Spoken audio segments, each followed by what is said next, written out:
जळगाव जिल्ह्यात वाळू तस्करांनी अक्षरशः धुमाकूळ घातला आहे।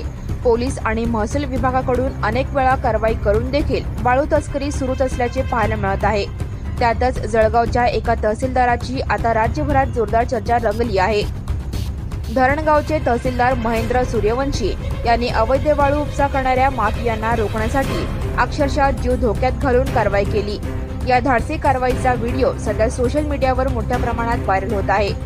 याबाबत अधिक माहिती अशी की तहसीलदार महेंद्र सूर्यवंशी हे जिल्हाधिकारी कार्यालयात बैठक आटोपून धरणगावला परतत होते।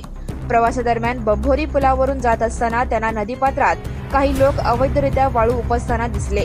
क्षणाचाही विलंब न लावता त्यांनी तात्काळ आपले वाहन थांबवले आणि थेट नदीकाठी धाव घेतली। नदीपात्रात त्यावेळी पाण्याचा प्रवाह अधिक होता, तरीही तहसीलदार सूर्यवंशी यांनी कोणतीही भीती न बाळगता थेट पाण्यात उडी घेतली। पोहत पोहत त्यांनी दुसऱ्या किनाऱ्यावर जाण्याचा प्रयत्न केला। त्यांना आपल्या दिशेने येताना पाहताच वाळू माफियांमध्ये खळबळ उडाली आणि त्यांनी घटनास्थळावरून पळ काढला। तहसीलदारांनी काही अंतरापर्यंत त्यांचा पाठलाग केला।